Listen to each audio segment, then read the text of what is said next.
The RPF is the Rehabilitation Project Force. It is the Sea Org's rehabilitation center in the same way that a Maoist re-education camp is a re-education camp. In other words, it's meant to re-indoctrinate you as a Sea Org member to your Sea Org basics. It's meant to clean you up of all of your overts across your entire life. Not all your dynamics, I should say. I explained those earlier, right? So when you go to the RPF, you are sequestered from the rest of the Sea Org. If the Sea Org is an intense monastic existence, the RPF is the Sea Org on steroids, okay? And how does that look? Well, it looks like you're totally separate you're grouped with other people who are on the RPF. It's like a prison setup. You wear black and gray clothes. You cannot speak to anybody outside of the RPF unless you're spoken to first. You can only interact with other RPFers. You have a very exact program of actions to do, which I'll go into. But the schedule is that you get up at like 6:30 in the morning and you muster up and you have 20 minutes to eat your breakfast. And then you get to muster and then you get to work. You do 5 hours of redemption time, which is you working with another person who's on the RPF doing the sec checking, the confessionals, the interrogatories. You're doing those on each other, right? You're not good enough at this point to have a Sea Org member dedicatedly just sec check you. You have to work, you have to earn it. You got to work with somebody else. And you do that for 5 hours a day, confessing all your crimes across all your dynamics. And there are hundreds of questions that you are asked on the e-meter. And so it takes a long time to get through all that stuff, right? It takes months and months, years. And so you do that for 5 hours a day. Then you have 20 minutes for lunch. And then you work for about 5 straight hours. And then you have 20 minutes for dinner. And then you work for another 4 or 5 hours. And you go to bed at about 10:45. Just enough time to get enough sleep so you can be physically rested enough to be able to go on the e-meter the next day and confess more sins. And the questions are along the dynamics that I explained earlier. So first you're getting sec checked on your first dynamic. And so you're confessing to times that you maybe didn't clean your body, didn't take care of yourself, didn't do a good job, didn't whatever on first stuff, right? And then you have an extensive sec check on the second dynamic, which has to do with sex. I think I was asked about 230 questions or something that I had to clear up on the e-meter about sex and family. And these are very sharp, invasive questions, and they all have to be dealt with. Get this, okay? I'm going to simplify something that's really pretty complicated, but in terms of procedure.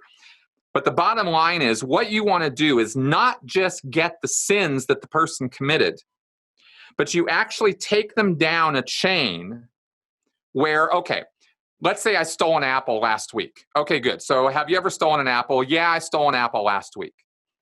Great. Okay, when was it? Where was it? What did you do? How much was the apple worth? Blah, blah, blah. You get all this stuff noted down. But then you ask, is there an earlier similar time you stole an apple? Yeah, when I was 9 years old, I stole an apple from the store. Okay, good. When was it? Where was it? Blah, blah, blah. You get all the details of that. Is there an earlier time you stole an apple? And you end up going into past lives, and you're expected to. And the kinds of overts, the kinds of sins that are coming up as you go back earlier and earlier into past lives become bigger and bigger. To where you're saying, yeah, I stole an apple. Actually, I stole a whole field of apples with my spaceship, and I starved this city because of it, right? Like these get inflated into these great, big, huge. In your past life, you're committing Holocaust, basically. That's right. And eventually what you're looking for is you're trying to get down to the evil intention that is in your head that caused you to steal an apple in the first place. And you have to get a very specific, exact evil purpose or evil intention. Was there some evil purpose or destructive intention that prompted you to commit that overt? Is the question that you're asked. And you go, God damn. Let's see, evil intention. Yeah, I wanted to destroy those people, right? That's your evil intention that prompted you over all the eons of time that you've lived to steal an apple, right? So it's not just that you stole an apple, it's what was the evil intention behind that. You got to dig down to that. And this is another one of the reasons why it takes so long. It can take you hours to go down this chain of just having stolen an apple. Well, you're not just saying you stole an apple. You're saying you stole an apple here, and you killed a village, and you did this, and you did this, and here's your evil intention at the bottom of the whole thing. And that's just one answer that could come up to one question. Have you ever stolen an apple? Right. And you're being asked hundreds of these questions across all aspects of your life. So basically, you're roto-rootering your entire life. Every single thing you've ever done kind of comes up. It took me 3 years to get through this program. The bulk of the program was this. And you're doing this auditing, this sec checking, the counseling, 5 hours a day on each other, right? I'm twinned up with another RPFer. They're doing this on me, and I'm also doing it on them. I'm also asking them all the sharp and pointed questions and getting all of their evil intentions. So that's why it took so long to get through this bloody thing and finish the program. There's other things on the program that I'm not going to get into because they're just too technical. But they basically, come under the same heading of confessing your sins, taking responsibility for all the evil, horrible stuff you've done. And if that sounds like a good thing, it's not. Not the way it's done in Scientology, and certainly not the way it's done in the Sea Org. Because you're made to feel there's a lot of shaming that goes on with this. It is not a healthy atmosphere. When you're confessing these sins, they are being written up in reports. And those reports are being taken up with you, and you have to do things to make amends. Remember that liability thing I mentioned earlier? That is applied to every single one of the sins you've committed and confessed to. So you have to make up the damage for all the stuff that you've done, and you are shamed and shamed and shamed about all of this. And when the end result of it is to discover the evil intention at the bottom of all of your acts, then you come to have a view of yourself as, holy shit, I've been this really evil, awful spiritual being for all these millennia. Thank God Scientology is here to save me from all of this, right? That's what's supposed to happen through this. But after a while, I started realizing that I was having to make up answers to these questions because I had run out of them, and especially the past life stuff. And in order to get through this program, you've got to jump through these hoops. There were a couple people who were on this program for 10 years. 10 years of their life doing this, every day. Awful. I just can't think of, I guess I could think of some worse mental and physical tortures. There's the gulags and there's the Chinese re-education camps that exist right now.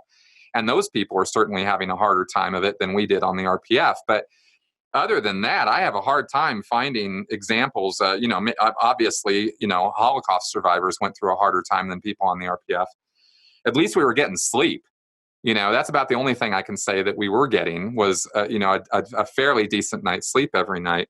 But, that's about it. We were eating slop. We were having to run everywhere you go. And if you aren't producing, like I mentioned before with the call center thing, where if you're not making your quotas, then, it's dropping, give me 20. That was routine in the RPF. I got in amazing shape, actually, because you have to run everywhere. There's no use of elevators. We had, we were making furniture and stuff, and we had to carry it up and down the flights of stairs because you don't get to use elevators, stuff like that. It was a very, very rigorous program, and I did finish it. I did not, about 75% of the people who end up on this thing leave. They see the light and they take off. I was stupid. I stayed, but I stayed because I had, done this horrible thing to my wife, and I felt very guilty about it.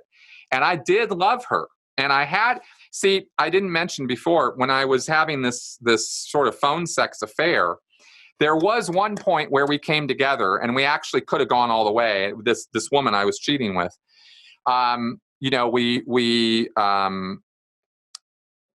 we hugged, we almost kissed, and I stopped it. And I said, I can't do this. I can't do this. I love my wife too much. I'm sorry, I can't. And that's about as far as that went physically. So that's as far as we went physically.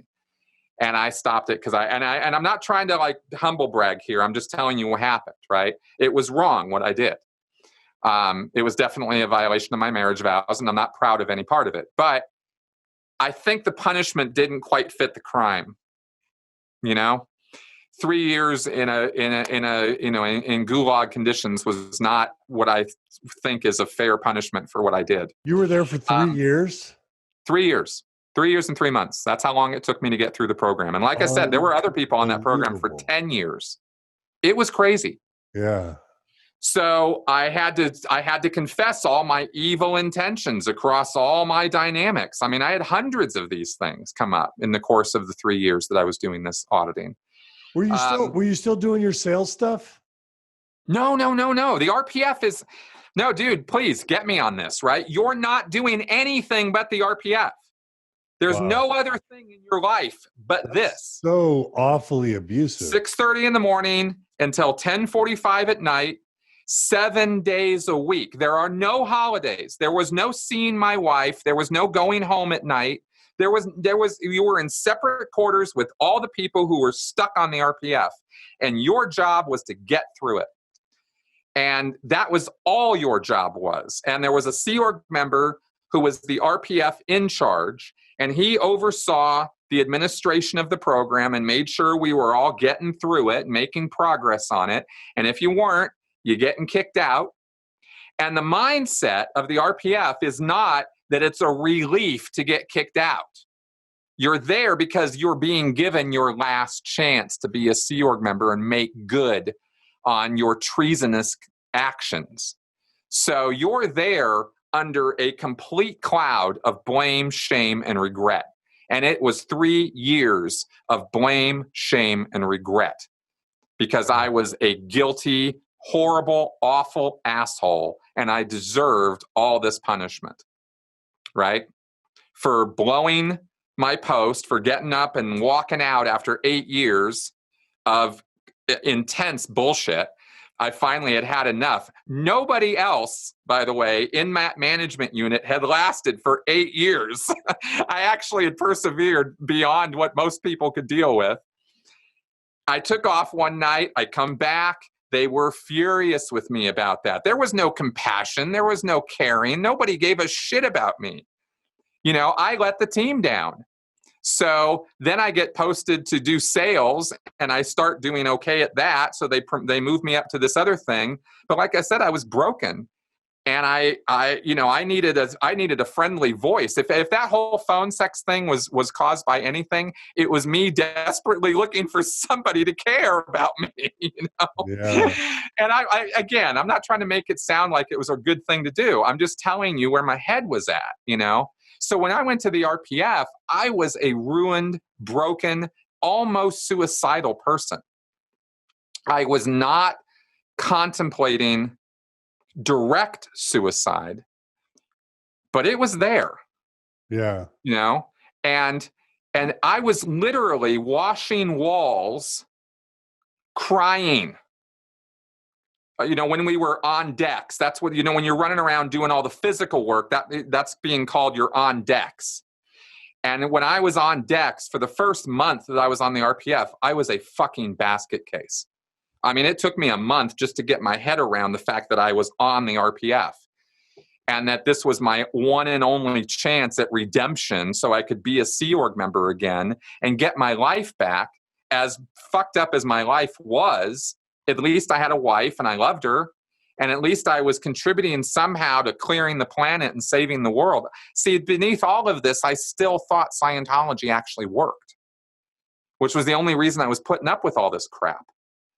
And so for 3 years, that was my existence, right? There's no holidays, 20 minutes for lunch, 20 minutes for dinner. That's it, right? That's all you get. Every day, you lose track of the days after a while. I mean, Christmas was just another day. Birthdays, just another day. Nothing special about any of it. You know? So that was my existence there. And it wasn't fun. It was rough. It was very rough. And I couldn't wait to get done with that goddamn thing. And I did get through it. I did persevere because I wanted to get back to my wife. Yeah. At the end of the day, that's actually what got me through the RPF. Yeah. It wasn't the saving the world. It was the fact that I had somebody to get back to that I loved and wanted to be with. And that was how I thought I could do it. You know, I contemplated leaving many, many times. And the choices that I thought I had in leaving the Sea Org was no friends. You know, I could talk to my family, but that would be it. I wouldn't have any other Scientologists I know. I'd be a former Sea Org member, so I'd be kind of disgraced as a Scientologist. That didn't really seem like a very viable alternative for my life. You know, at least on the RPF, I had people who were willing to help me through it. If I got thrown to the wolves in the big wide world, you know, then my life was going to be over as I knew it. That was what I had been indoctrinated to believe through all those briefings and all the other nonsense that we got indoctrinated with. So it didn't really feel like it was a choice to get through the program. I had to get through it. And that's why I worked my ass off and I did it. You know, it was the hardest thing I have ever done in my entire life. Bar none. Nothing else even comes close. Oh, you know, I am so sorry. And just to, you know, number one, thank you for being vulnerable about kind of the phone sex kind of stuff. I mean, everybody's got their dark moments in life, but few people are willing to talk openly about that because it's, you know, we have a society where you only talk about the good and you avoid the bad. So thanks for being willing to be open and honest and vulnerable about that. What a harrowing, terrible thing you've been through. It just reflects this idea of how religion creates these standards around sex and sexuality and other sorts of things that create all sorts of shame and guilt and pressure that then make you feel like it makes you become a prisoner in your own mind because you allow people to do things to you that you would normally never allow them to do to you. But because you feel so broken and bad and dark and hopeless, that opens up the ability for a religion that has its own interests in mind over your own health and healing to do terrible things. Part of what you talk about reminds me of the repressed memory, hypnosis kind of stuff that happened with satanic ritual abuse in the 80s and 90s, where they're having you create memories under the duress and pressure of pseudo fake kind of psychology. It seems like there was a big chunk of that going on with you, but then also just the level of abuse that you endured. You know, it's why I said at the beginning of today's interview that maybe Scientology, as bad as Mormonism can be, maybe Scientology is sort of another next level of cultishness or severity, because I don't think there's anything in Mormonism like what you experienced, other than if you're gay and if you come out as gay and your bishop or your parents decide you need to go through reparative therapy, maybe in some instances, you're not in a gulag, you're not starving, you're not eating mush, but you're definitely going through some of that psychological torture where you're trying to be cured of something that makes no sense. But it's a next level of horrificness, what you experienced, and I'm so sorry, Chris. Yeah, it was not fun. Let's put it that way. Yeah. You know, it was survivable. It was rough, but and of course, I didn't mention. I mean, there's it's all the yelling and screaming and all the other bullshit. I mean, the stress is quite high. It's a very stressful environment. Now, So what kept you from physically running away? Do they keep you locked in those instances, or? Well, yeah, you're okay. You're on a Sea Org base, and when you're on the RPF, you are never allowed to be alone. So you're always with other people, right? It may be in the bathroom you're alone, right? But otherwise, you're not. If you have to go off base, let's say you have to go get something, or you have some situation where you have to go to the hospital. This happened often. People would get hurt. I broke my finger on the RPF. There's a guy who lost an eye. There are people who break bones all the time. You have to go down to county to get that dealt with, right? The Sea Org doesn't have medical facilities there to deal with broken bones and stuff. 3 people have to go, right? So you and 2 other people escort you. And you don't get off base through security until you have a written okay from the RPF in charge that you're authorized to leave the base, and that all 3 of you are leaving the base at once. And the other 2 might not have anything to do except hang out with you for that period of time.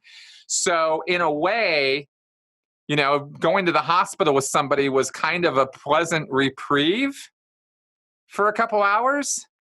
Like you kind of want to go volunteer to be somebody's buddy while they're going to the hospital with their broken bones or something. You look for these little opportunities to have these little moments. And horribly enough, that was one of the times you would have one of those moments, right? You never were allowed to have more than $20 on you at a time, and your IDs, passports, social security card, all of that was confiscated when you arrived to the RPF. You don't get to carry that stuff around with you ever. If you need it for, like, you go to the hospital, you need to present ID, then that person is given one of the people on the watch, one of the people who's accompanying the person is given that guy's IDs. That kind of thing. There's all these controls in place to keep people there. If they do manage to get off the base, and it's not impossible to do, if you walk at the right time and the right angle, you won't be in the cameras, but it's hard to find those places. But if you do manage to get off the base, they're going to figure out you're gone pretty quickly, especially on the RPF, which has so many schedule constraints and controls on it. And then they do then security gets involved. There's a whole security force on the base. They're not private security. They're Sea Org members who are trained to be security guards. They carry weapons. They have training. They are security. They dress like cops. They have, uniforms and stuff. And they go into what's called the blow drill. So you take off. Any Sea Org member takes off. RPFer, other Sea Org member, anybody who leaves, the blow drill goes into effect. This happened when I took off. They check your bank accounts. They check your credit cards. They start calling your relatives. They start trying to figure out, where could he have gone? Where would he go, or she? What are they most likely to be doing? Who are their contacts, right? Who are their friends? Who are their family? They have all this information on you on file. Because you fill out, it's not just in your counseling sessions that you're giving them information. In Scientology, they have what's called a life history form. I might have mentioned this before, where you list all your friends, all your family, every school you've ever been to, every person, every job you've ever had, every person you've ever had any sexual experience with. Like, it's all listed out in this very extensive life history. They have that on file. If you're married, your spouse is going to know your bank passwords or whatever. They're going to wrangle your spouse in. They go, hey, he blew. We got to get him back. Tell us all about him, right? They get all that data. So they try to track you down, basically, right? And they have pursued people and found them at train stations, airports, bus stations, wandering the streets, in the park. They just track people down and they find them. They did not find me. And it wasn't for lack of looking. They just didn't know where to look, because I was literally hiding out at a completely random hotel in the middle of Pasadena. And they didn't think that because my parents didn't live in Pasadena anymore, they had no idea I had gone to Pasadena. So I eluded the blow drill, but that is not necessarily an easy thing to do. And that is something that they practice as a routine action in the Sea Org. Okay, so that's later in the story, right? Well, I'm sort of combining those 2 points. You said, what is it that keeps you there? Yeah. Security keeps you there. There's Right. cameras all over the place. Right. There's musters multiple times a day. There's the fact that you're married. I mean, there's a lot of reasons, a lot of control points to keep you in place. Okay. Yeah. All right. So you went through, you said 3 years of that? Yeah, 3 years, 3 months. I am so sorry. 2008 or 2009, I graduated, and I got put onto making books. That was a little random, right? And the Scientology has its own in-house publishing facility, and I ended up getting posted there, and I worked there for 8-9 months. Hated it. Found out I was a little colorblind. So there were parts of the job I actually couldn't do because I was making book covers for our books that we were publishing, and there were certain colors I couldn't see. That was a little weird. I was getting in all kinds of trouble for not doing my job right, and turns out it was impossible for me to because I couldn't see the colors right. Anyway, then I got on to doing. I wanted to get away from all this. After the RPF, you're supposed to come off of the RPF as a fully rehabilitated Sea Org member, back on purpose, back on, ready to go, fully determined and all that, right? Well, that wasn't really me. I got through the RPF, but I had seen enough of how the sausage was made at this point that I was pretty disaffected with the organization in some ways. Oddly enough, and motivated reasoning being what it is, I still believed in Scientology. I just thought that somehow something was off about all of this, but I really hadn't been able to figure out yet what that was. I just knew that I didn't like the high pressure. I didn't like the constant yelling and screaming and it just seemed so unnecessary to me at this point. That's kind of where my head was at, was like, I get why all these people are acting this way, but we don't have to be like this to accomplish our mission. I don't understand why Scientology is being run this way. But I still believed in it, and I still thought that it was the only thing that was going to save the world, So I proceeded to continue working, and I got on to doing recruitment. And the bonus about doing recruitment was I got to get off the base. After being stuck there for years, on the RPF, no days off, no nothing, I was finally able to get myself out of Los Angeles. And I went to Seattle and Portland and Vegas and Twin Cities, and I went around to different places, and I was recruiting staff members and Sea Org members. And I got pretty good at it. I was doing all right. And I was very, very laden down still, not only with Scientology, but also as a sort of ancillary note here, I was also I had a lot of conspiracy theory, because Hubbard is a conspiracy theorist as well as being a religious philosophical nut. He was big on conspiracy theory, and he had this whole idea that the world had conspired against Scientology specifically. Right? That the international bankers weren't just ruling the world, but they knew that Scientology was going to save it, and they were trying to stop Scientology specifically, not generally, very, premeditatedly, they were trying to destroy Scientology. And I had bought into all that, right? I was, like I said, my critical thinking was still not my strong suit here, right? And Alex Jones and all of that conspiracy theory stuff and 9/11 truthers and stuff, that was the vein of conspiracy theory that I believed in at this time. And I used that to recruit people and convince them, why they needed to join the Sea Org, because, we were saving the world from this horrible conspiracy. And it worked on young people. It worked pretty well. And I had no idea that I was, peddling a bunch of lies. I believed all this crap. So during the course of the year, though, was the first time I ever started getting some internet access. And I was not going to look up anything about Scientology. I was still ruthlessly self-policing myself about that. But I did start questioning some of the conspiracy theory. Some of the 9/11 stuff specifically. I saw some stuff and I thought, I'm off base. I'm recruiting people. I'm doing the job I'm supposed to be doing. But I thought something might not be totally right about this whole 9/11 thing. And I thought, well, maybe I should look at some of the other information about it. And I did. And I came to realize, oh, no, it's not like that. It's not an inside job. That's not what happened. And I started putting two and two together. And this was the first time in my life since joining Scientology that I actually did apply a little critical thinking to something. And I sort of debunked for myself some of those conspiracy theories, at least the heavy duty Alex Jones, David Icke stuff, right? I still believed Hubbard, basically, but I thought, these details don't really make a lot of sense, and this is not really that great. The reason I'm bringing this up is not because of the conspiracy theory stuff. It's because this was the first time that I had internet access, and it was the first time that I actually applied a little critical thinking to my life. That started a chain. Yeah. Okay. Because that was really the beginning of the end. I mean, that the earlier stuff had been a beginning to the end too. Certainly the RPF program was, but this was the first time when I actually sort of started stepping away from the church's messaging and thinking outside of that,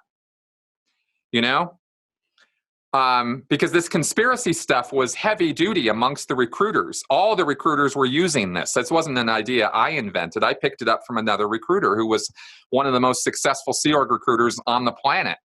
So I was just trying to follow in his footsteps and do what he was doing. And that was how I learned how to recruit. And it was with all this conspiracy stuff. And the more I learned about it, the more I thought, wow, this is really crazy. And then debunking it, I went, oh, we can't be using this stuff to recruit people. This is not true. And I talked to another recruiter and he said, oh yeah, no, I agree with you. And I just kind of stopped using that. And then I started trying to recruit people other ways. And after about a year, I said, hey, look, I'm kind of done with all this recruitment stuff. Can I do something else? And they put me on to another kind of project, opening up these ideal orgs. They're buying new buildings, they're renovating them at great expense, and they're opening up as though they're new church buildings. And this is a big real estate project that's going on, and it has been going on in Scientology since 2004. So I got onto that line. And again, the bonus for me was that I was off the base. I was out traveling. And I was doing logistics work. I was moving people around and stuff. Like, let's say we were trying to open Las Vegas. We had bought a new building. It had gotten renovated. We needed to get it up to like 100 staff members. And trust me, there are not even 100 Scientologists in Las Vegas. So we needed to import some people. So I was the person who was actually doing the physical work of importing them. I would drive to Washington State or Minnesota or Kansas, and I would pack the person's stuff up and move them to Las Vegas. That was my job. So I was driving around, and the big bonus here was I was by myself. And this was very rare for a Sea Org member to be given this much, this kind of responsibility and to be trusted to do this. And really it was only because we didn't have somebody to go with me. Sea Org policy is you never send a person out alone. But I was being sent off alone because I was doing this logistics work, and I was in daily phone touch with my, in charge with the person who was running me. So she was keeping tabs on me, or he was keeping tabs on me. It was different people over the time. And I would go off and do these projects. But what it gave me was I had boots on the ground in every state in the West US over about a 2-year period of time. From Washington State to Minnesota to Texas to California. I was all over the place. And I was loving it because I was seeing the United States for the first time. I was going outside. I mean, I've been born and raised in California. I'd hardly ever been out of the state. So now I was going all over the place. I was actually seeing the world. I was being exposed to the news on a daily basis. I had internet access with a little, plug-in thing on a laptop. And I needed that in order to be able to find things and find people. So the Sea Org was okay with me being on the internet. And at that time, they had not yet created the computer filters that they have now to control what I could have internet access to. So I started in little tiny bits and pieces. I started seeing Scientology related stuff on the internet. And I was like, okay, I'm not supposed to be looking at this stuff. I'm going to avoid looking at it. But some things would kind of slip through. And I'm that naturally curious, voracious reader guy. So some of those things slipped through and started making little chinks in my armor. Stuff like and this what? was a very gradual process. This was not a night and day. You know, one day I was a Scientologist, the next day I wasn't. It wasn't like that at all. This took years. But slowly, gradually, what were some of those started learning stuff. What were some of those pieces of information that... Little things, like a headline that said, asbestos found on the Freewinds. And the Freewinds is a ship that the Sea Org owns right now that they deliver OT8 on. And I thought, and I knew asbestos was bad, right? So I was like, asbestos on the Freewinds? What? You know, it's just kind of, it's one of those things that takes you by surprise, so much so that you forget to the filters that you have in place, and you just go, wait a minute, asbestos, that's not right. And I read the article, and yeah, no, it was right. There was asbestos on the ship, and we had exposed public Scientologists and Sea Org members to blue asbestos. And I was like, God damn, that wasn't too cool. Somebody screwed up on that, right? I was never going to find out who or how, but somebody screwed up. And that was, like I said, that was just a little chink in the armor, you know? And I already had felt from the whole RPF experience and that whole time period when I was broken and not put back together yet, you know, that this was not the, you know, the be all end all of existence, the Sea Org and Scientology. And I started seeing that there was more to the world, you know, and like I said, I was having very unusual experiences as a Sea Org member. Sea Org members are not sent off by themselves to drive around, and they are not given internet access. So I was in a very privileged position, right? And I want to stress that because I want to make it clear that what happened with me is not the sort of thing that's going to happen with other Sea Org members as a general rule. So I started learning just a little bit, you know, just little critical things. The word Xenu was kind of around, but I was like, nope, because I believed that confidential upper level material would kill me. I really believed that. So I didn't want to have anything to do with it. And I did not want to endanger my future in Scientology by screwing around on the internet. So I was really trying to be a good Scientologist and a good Sea Org member. And some of these things were slipping through, but they were, you know, I was doing okay. But as time went on, you know, a couple more things slipped through. And then what finally did it, you know, was... Wait, can I jump in and ask something? So like I was introduced to the Xenu stuff from that South Park episode. Do you remember what year that South Park episode came out? 2005, I think. And what year are we at with you right now in your story? 2000. We're up to 2011. So this is 6 years after the Scientology episode on South Park comes out. Mormons know about the Xenu thing, but Scientologists either don't know about the Xenu thing or they know some rumblings about it, but they're scared to think about it or talk about it because of this perception that they're going to die if they talk or think about it? Yes. And again, remind us, you mentioned this before. How do you come to believe you're going to die if you think or talk about the Xenu thing? L. Ron Hubbard said so. He specifically said it in the Xenu narrative. I mean, it's written in the materials, and that little bit is passed on. You're not told. How do I put this? Different people have different experiences with this, okay? But basically, you are indoctrinated in Scientology that the upper levels of Scientology exist. You know all about them. You know that they're there to be done. But you don't know a single thing that is on them, that's in them. You don't know the contents of those levels at all.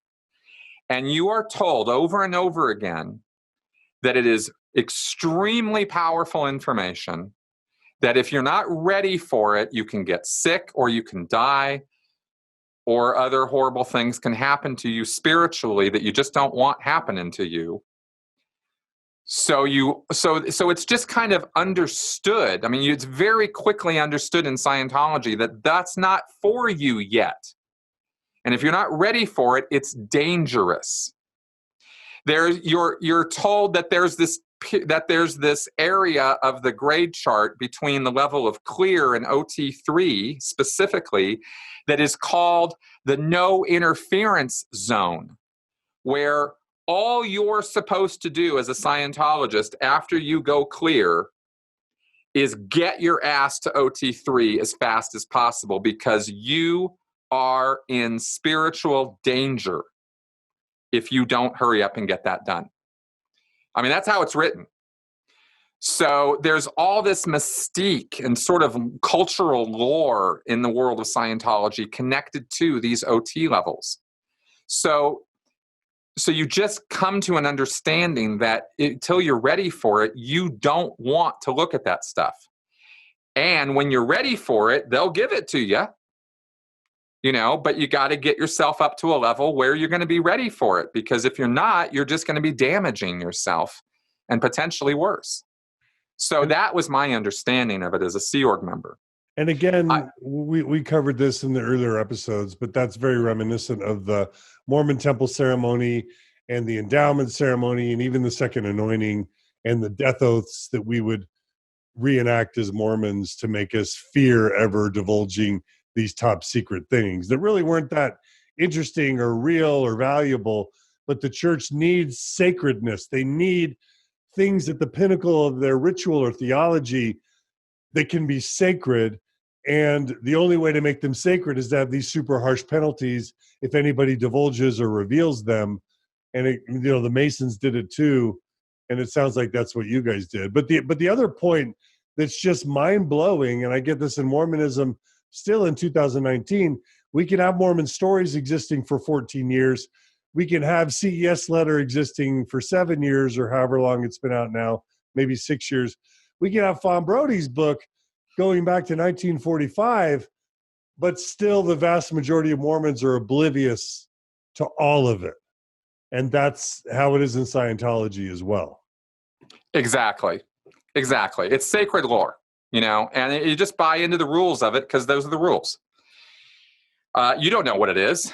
There's endless guessing game within the lower levels of Scientology as to what OT3 and the OT levels are all about, right? Endless numbers of guesses. I spent years conjecturing what it could all be about. And I studied and studied and studied everything I could get my hands on that Hubbard had talked about that wasn't confidential in an effort to try to reverse engineer or figure out what it could be. I mean, I was glued to this thing. This was something I was introduced to very early on as a Scientologist. And I am not big on mysteries, you know what I mean? Like, I want to know. I don't savor the anticipation of finding out. I want to know. I want the spoilers, I want to know. Yeah. So for 27 years, right, I had been like glued to this mystery of what is OT3. So, I was trying to figure stuff out, but I was still believing that I needed to police myself on this stuff, right? So I didn't want to know. I wanted to know, but I wanted to find out the right way.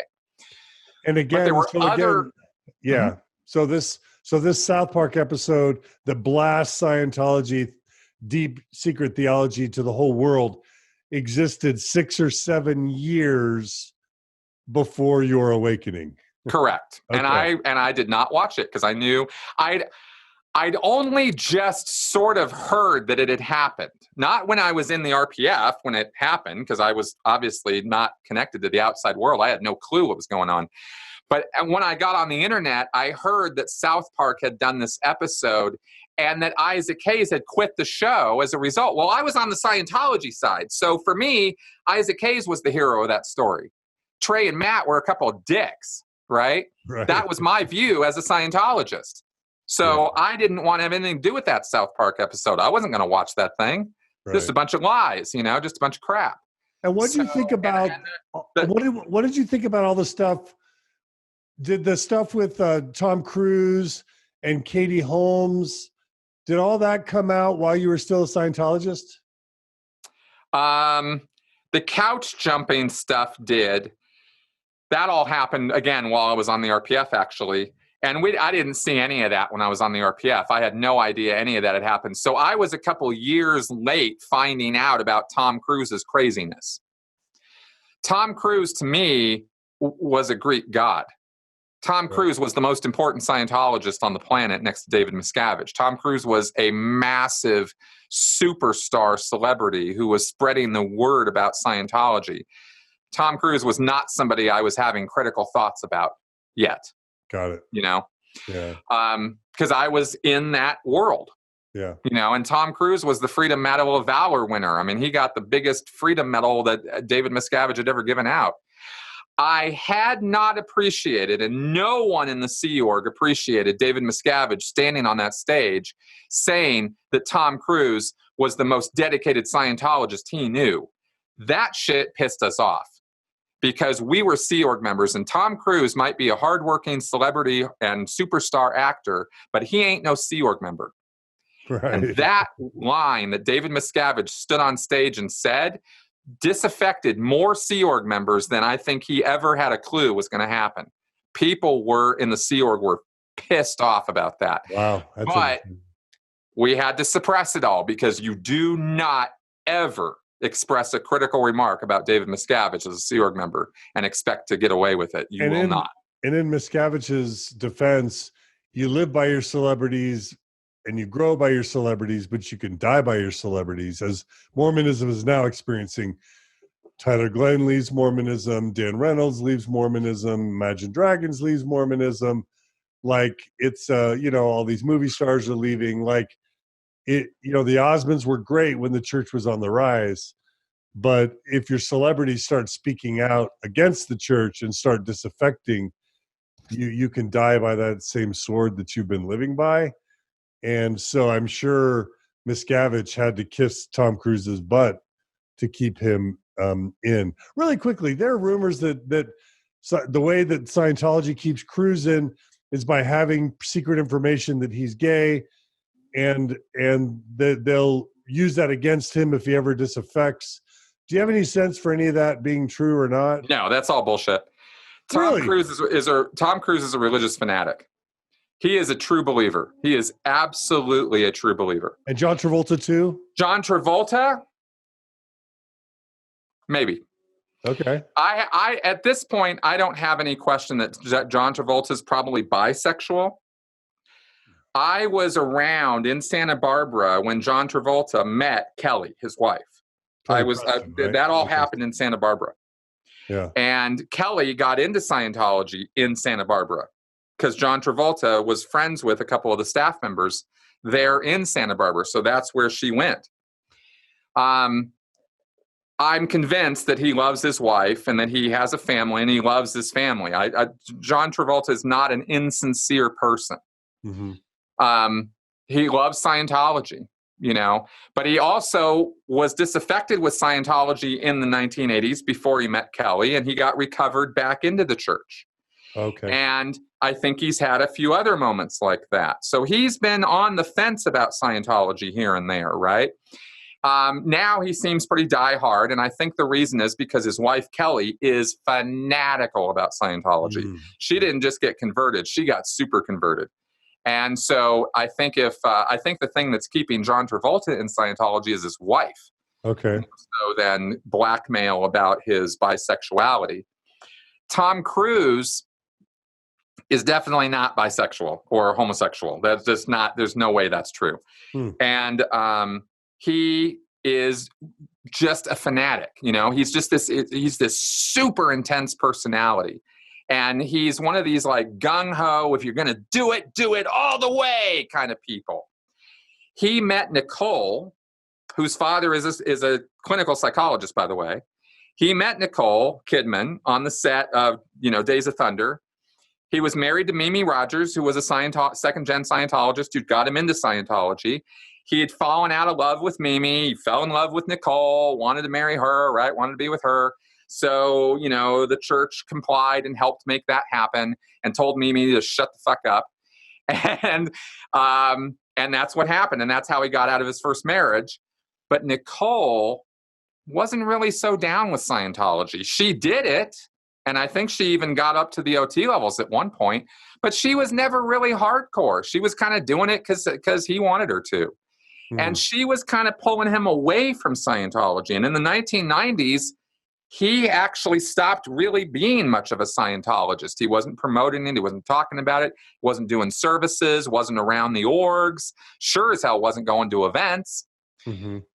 Late 1990s, David Miscavige says, I want to get this guy back. And Marty Rathbun goes and recovers him and does the most successful Scientology recovery ever happened in the history of Scientology. He gets Tom Cruise back on board. And he gets Nicole out of Tom Cruise's life. He actually accomplished that. And he managed to alienate the kids that they had adopted as well, so that they went on Cruise's side and not with Nicole. And Nicole was like, okay, so she got blindsided and ended up divorcing Tom. And Tom went all in on Scientology. And he and David Miscavige became best buds. And Tom started getting more training in Scientology, started doing more classes with Scientology, started doing more auditing with Scientology, got onto the OT level 7, which I think he's still on now. He might have finished that.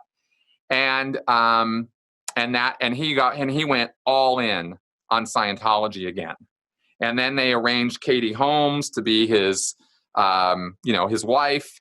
And then that didn't work out because Katie saw behind the curtain and she was like, get me the hell out of here. And she actually arranged with her family with secret phones and secret security and stuff to escape from Tom Cruise's vicinity with her daughter. And she did, and she pulled it off, and she got out of that. And Tom, of course, never forgave her and won't even see his daughter now. And that's why, so he's as hardcore as they get. And people who conjecture endlessly about Tom Cruise leaving Scientology literally just don't have any idea what they're talking about. He's never going to leave. Got it. Okay. Yeah. Okay. So that's Tom's situation. So, okay, so let's wrap this up. So, so in 2011, something really, really important happened. Actually, two things happened. 8 years ago. 8 years ago. All right. Yeah. This is at the end of 2011. I had been out and about for a couple years now off the base because I hated being on the Sea Org base. It was nothing but pressure and yelling and screaming, and I didn't want anything to do with that anymore. So I was kind of keeping myself on these projects, traveling around, doing this work, having a good time, enjoying the work that I was doing, kind of. I mean, sort of. It's not a lot of fun to go knocking on doors and having people yell and scream at you. That's not a lot of fun. And that happened often. But sometimes I would get people back in the fold, and I was getting pretty good at that job. But I was becoming more and more aware of how money intensive Scientology had become. I was working on a project in Twin Cities, Minnesota, at the newly opened Scientology church there. They bought this 90,000 square foot museum and converted it into a Scientology church, which is where it's at now, in St. Paul. And we were there to get the place going and get the staff producing and stuff like that. But the only orders we were receiving were pretty much all aligned with making money, not bringing new people in, not selling books, not getting people in class, not getting auditing delivered. It wasn't about any of the things that Scientology was ostensibly actually about. It was only money, money, money, money, right? And I didn't like that. I thought, this is way off. Scientology's always had this thing about money, and I knew that. But now there was nothing else but money. That's all we were talking about. And I thought, well, this is wrong. And I started examining my life, and I started thinking, okay, I've done the RPF, I'm married, I'm in the Sea Org. I am not enjoying myself a whole lot. And it dawned on me kind of out of the blue as I was sort of thinking about this stuff, that I had gotten into this the sales speech when I was recovering people or talking to them or dealing with them, And that sales thing that I had sort of developed or been using was really a bunch of lies. And I had developed it along the lines of hopes, well, let's get you back in and we'll make it go right. We'll do this and we'll do that and it'll all work out. It'll be great. But I had seen behind the curtain enough now that I knew that it wasn't all great and that people were getting screwed over and it was really just about the money. And I started being concerned about getting people in because I knew that they were just going to be jumped all over for money. And I was trying to sell them on, no, we're going to get you back in. We're going to fix your life up. We're going to do this. We're going to do that. But that's not what would happen with them. They'd come in and it was all about the Benjamins, right? And I thought, what am I doing? What's going on here? I'm actually lying to these people. That's what's happening. I'm getting them back in the door by lying to them. And I don't want to lie to people, And I still had enough integrity to know that lies were wrong, and that's not what I got into this whole thing for. And then on New Year's 2011 to 2012, a very, very important former Sea Org member who had been very high up, who had run the Clearwater installation for a while, for many, many years, in fact, her name was Debbie Cook, sent out an email, a very long and very extensive email with all kinds of L. Ron Hubbard quotes in it that showed how off the rails the church had gone and that it was all about the money. And David Miscavige wasn't doing anything to actually run Scientology the way L. Ron Hubbard wanted him to. He was all about money, and it was ripping people off. And this whole thing about buying buildings and renovating them, Hubbard never said to do that. That was totally wrong, contrary to his policies. And there was all this money that they were just holding on to in reserves, and they weren't spending it, and they weren't using it to promote Scientology. They were just amassing money. And there was lots of other things in this email, and it was a nuclear explosion in the world of Scientology because Debbie Cook was somebody who people knew and trusted because she had run the Florida place for so long, the flag. So everybody knew who Debbie Cook was. She'd been in videos. She had talked about Scientology. So here she was sending out this email saying, the current leadership of Scientology is off the rails. And here's what L. Ron Hubbard has to say about it. And here's how David Miscavige is violating all of that. And I could not deny a single word that she had written in that email. And I saw it and I went, oh my God, right? It validated everything I'd been thinking. Suddenly I had somebody somebody else was saying what I was seeing. And I had tried to talk to my wife. She didn't want to hear anything about it. She thought I was a disaffected asshole. And how dare I even question Miscavige, right? So my marriage was not a safe place for me to go anymore. There were other Sea Org members. I couldn't talk to them about any of this stuff I was seeing. They didn't want to hear it. So I was feeling pretty alone until this email drops. And I'm like, damn, I'm not the only one seeing this. I'm not the crazy one. And that was really the real, like, okay, right? I'd been thinking about it and pretty much decided I was going to leave the Sea Org. Again, I still believed in Scientology. I just thought the organization had gone off the rails and it was all about the money at this point. So I didn't want to be a part of that, but I still wanted to do Scientology because I still thought the secrets of the universe were on those OT levels. So I decide I'm leaving the Sea Org. Basically, I get called. I'm not going to go into a whole bunch of other details right now. I'm just going to go to wrapping this up with, I got called back to LA. I submitted my resignation, basically. I wrote up a thing before I even arrived in LA, and I said, I want to leave the Sea Org. I don't want to argue about it. I don't want anybody trying to convince me to stay. I just want to go. And this, of course, was a bit of a bomb. And, they weren't happy with me at all. But it took me about 8 months. This was March 2012, January, February, March, April, May. I think it was April. I think it was April or May that I went back to LA. And it took me until December to get through the sec checking and then jump through all the hoops that I needed to jump through so that I could leave the Sea Org and still be a Scientologist in good standing. And that was important because if I just took off I'd be in trouble. I'd be blown, and they would not let me continue doing Scientology. So I wanted to do it and jump through all their hoops. So I did. And by December 2012, I was out of the Sea Org. And I went back to my mom's place in California, and I landed there. She gave me a place to land. She was very happy. I found out she was totally out of Scientology at this point, couldn't care less about it, didn't want to, was happy to have me around, was happy to talk to me about it and stuff. But, she wasn't interested in doing any more Scientology, and I was totally okay with that. I got it.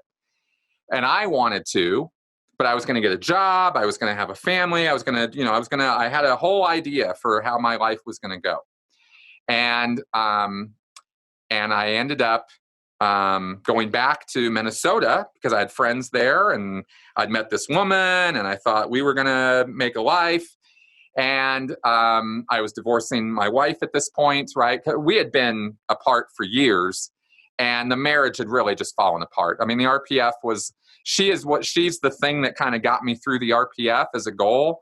But after I got back with her, it really wasn't that great, and I had done, my punishment had definitely, overqualified for the crime that I had committed, right? So I didn't feel guilty anymore about what had happened. I felt like I had dealt with it and taken responsibility for it. So I didn't feel like I was in a bad, propitiative place with my marriage. I wanted to make it work, but it really wasn't working. And no matter how much I tried to make it work over all this time, it wasn't working, and it was just kind of fading and falling apart. So by the time that this email came and my examination of Scientology came, my marriage was basically over, and I was fine with that. And it wasn't a big, huge loss like you would think it might be for some people. So so I went back to Minnesota to set up a new life, make a life for myself. I'd gotten a car at this point. My mom had helped me, stabilize some things. I got, opened up a bank account, etc. And I was actually kind of normalizing, and I had been used to driving all over the place, right? From all those years of driving around in the West US, and I was pretty familiar with how to drive across, the United States. So I drove from California to Minnesota in my new car, and new used car, and threw all my stuff in the back because I had hardly anything in terms of material possessions. The Sea Org, the lifestyle is very utilitarian, minimalist lifestyle. I did not have, I'd given my ex-wife the CDs and everything. I didn't keep anything really except a laptop. And I went out to Minnesota. And when I landed in Minnesota, in fact, before I got there, Sea Org members who were in Minnesota, who I had been working with back in, months and months ago, heard I was coming, and they were furious. They were so pissed because I was now showing up as a non-Sea Org member. And how dare I have a life outside the Sea Org and show up again as though I was just a regular person, right? This was the attitude. And so I was refused entry to the org. I could not do Scientology services. I could not do any Scientology related stuff. I wasn't even supposed to be Facebook friends with people. That's what the church demanded of me as an ex-Sea Org member. I was out of the Sea Org. I was done with that.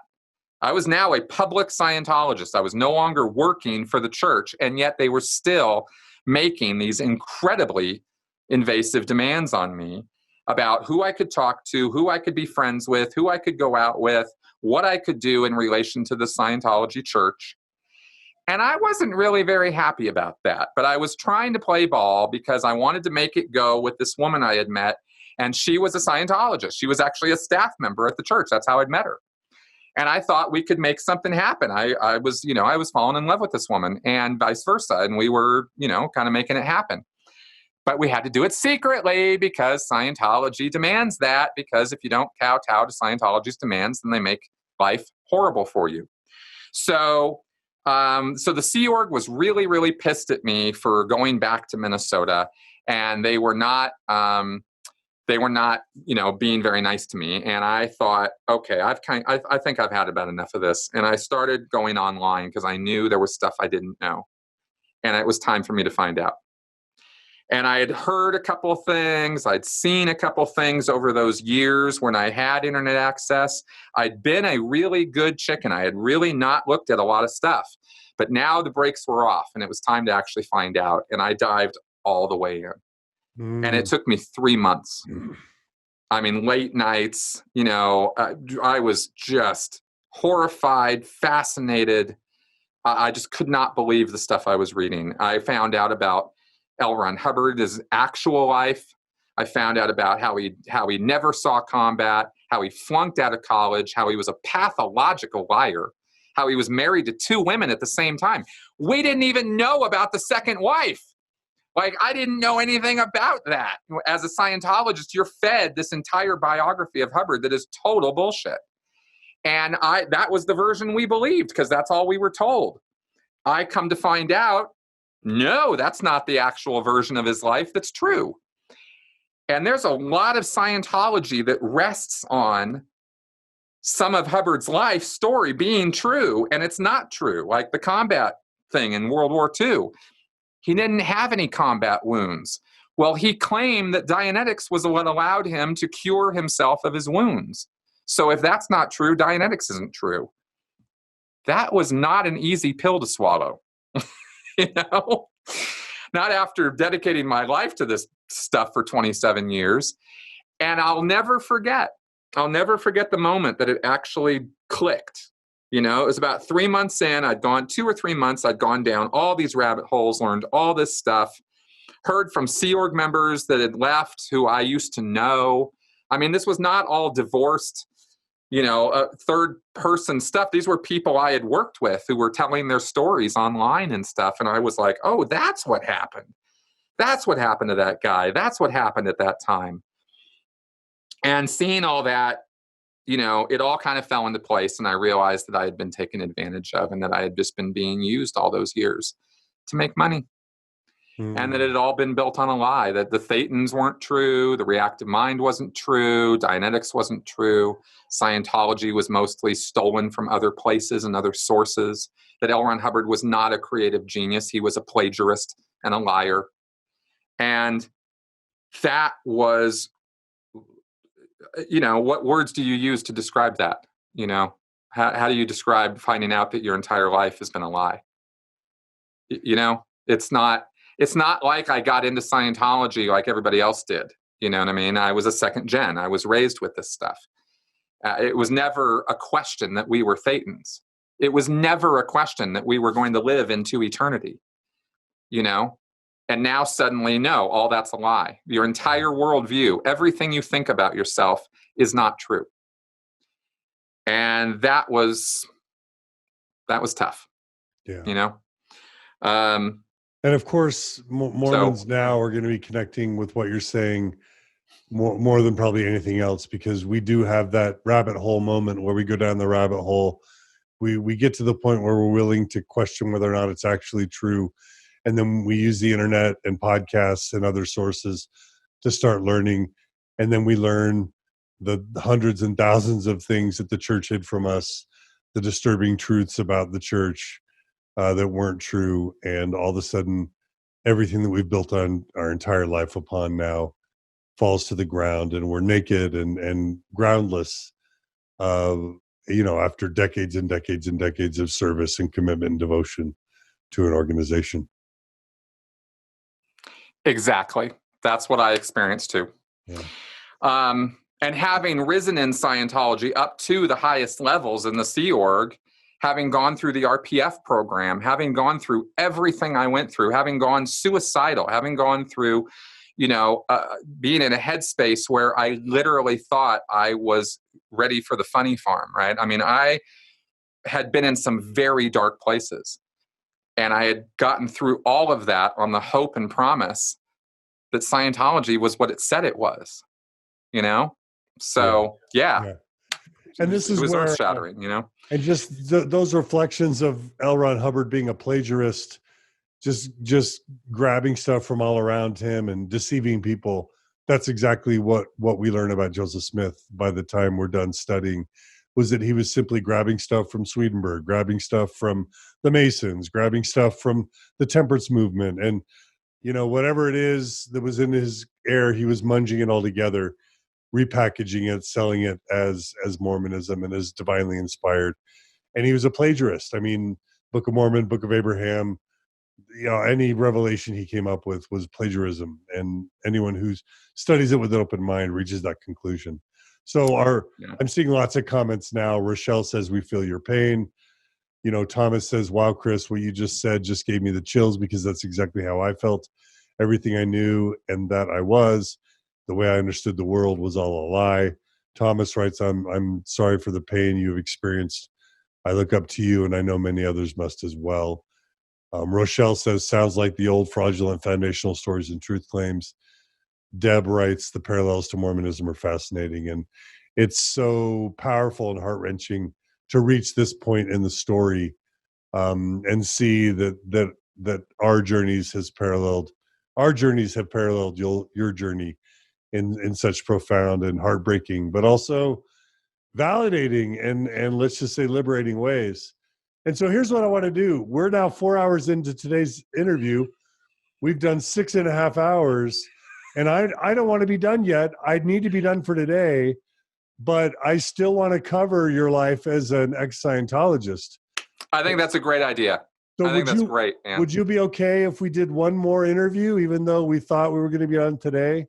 Absolutely. It works for me too. Yeah, that's great. Okay. Because I don't want to rush this very important part, because so many people discover it's not true, but then what do you do afterwards? And exactly. So many other religions are dealing with this of like, okay, yeah, now tens of thousands of us know it's not true, but what do you do afterwards? How do you hold the church accountable? What do you do when the church attacks you for holding it accountable? What's it like trying to minister? What's it like to try and be a truth teller to your former organization? What does the church do to you? And then where do we go from here? And all those things, I don't want to rush. Agreed. I don't want to either, because I actually have a lot more to say about my post-Scientology life. And I think there are some important things there that I can help people with. So I would very much like to have a dedicated time to do that. I think that's great. All right. So everyone, that's 4 hours today with Chris Shelton, followed by 6.5 previously. You're going to break Roger Hendricks's record and exceed the 12-hour mark in a One Mormon Stories sequence of interviews. But I think it's been worth it. You're that awesome, Chris Shelton. No offense, Roger Hendricks. And so you're awesome too, Roger. So Chris, we're going to bring you back for a final round. Is that all right? Awesome, man. Look forward to it. All right. Keep up the great work, Chris. We'll see you soon. All you listeners, thank you for joining us. Thanks for your support. For those of you who support Mormon Stories Podcast and the Open Stories Foundation, thank you. For those of you who don't, please, if you like this programming, please go to mormonstories.org, click on the donate button, become a monthly donor. It makes all the difference. Chris, if people want to check out your books or your YouTube or your website, where do they go? mncriticalthinking.com is my blog, and YouTube, I'm under Chris Shelton. So look up my channel as Chris Shelton. All right. You're awesome, Chris. We appreciate Thanks, man. you. Thanks to all the listeners. And please join us again soon for more on Mormon Stories Podcast. We hope to interview Chris in the next few days to finish all this up. Take care, everybody. Talk to you soon.